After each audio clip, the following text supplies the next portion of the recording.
विदेश से आने वाले पैसों पर क्यों मचा बवाल, दिखने लगा सियासी उबाल। आखिर एफसीआरए बिल में ऐसा क्या है जिस पर हर किसी की नजर टिकी है। इधर अमित शाह कर रहे बैठक, उधर विपक्ष का जारी हंगामा, छिड़ा महासंग्राम। अगर नियम बदले तो क्या होगा असर, किस बात पर सवाल, सब जानिए।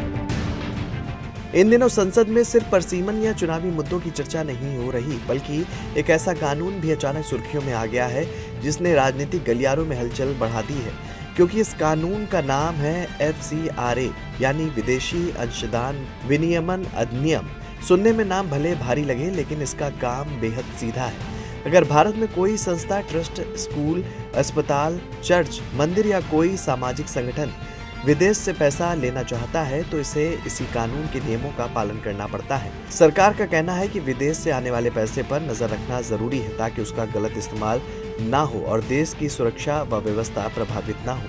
दरअसल ये कानून कोई नया नहीं, बता दें कि कई सालों से लागू है और समय समय पर इसमें बदलाव भी होते रहते हैं। पहले भी नियम सख्त किए गए थे। सरकार का कहना है कि अब कुछ और बदलाव जरूरी है क्योंकि कई ऐसे मामले सामने आए हैं जहां कानून में कुछ बातें पूरी तरह साफ नहीं थी। इसी वजह से नया संशोधन लाने की तैयारी की गई। लेकिन जैसे ही इसकी चर्चा शुरू हुई, राजनीतिक बहस भी पहले से तेज हो गई है। अब सवाल है कि आखिर इस बार ऐसा क्या बदला जा रहा है।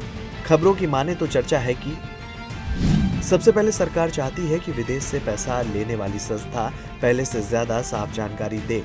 उसे बताना होगा कि पैसा किस काम के लिए लिया जा रहा है, उसका इस्तेमाल कहाँ होगा। दूसरा बड़ा बदलाव ये है कि विदेशी फंड का इस्तेमाल धन परिवर्तन जैसी गतिविधियों के लिए नहीं किया जा सकेगा। सरकार का कहना है कि धार्मिक कार्यक्रम और सामाजिक काम जारी रह सकते हैं, लेकिन नियमों का पालन जरूरी होगा। वहीं सबसे ज्यादा चर्चा जिस बात को लेकर हो रही है वो विदेशी पैसों से बनाई गई संपत्तियों को लेकर।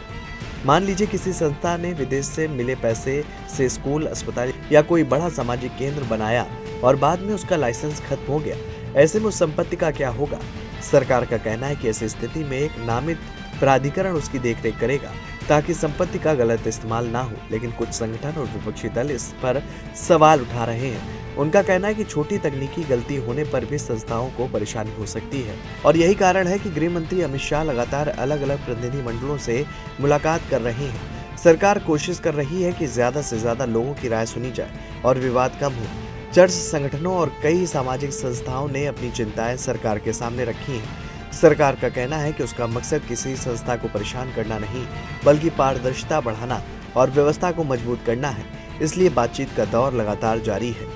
अब सवाल ये है कि अगर ये बदलाव लागू होते हैं तो आगे क्या असर पड़ सकता है। सरकार मानती है कि इससे विदेश से आने वाले पैसे की निगरानी और मजबूत होगी, जवाबदेही बढ़ेगी और हर लेन देन का रिकॉर्ड साफ होगा।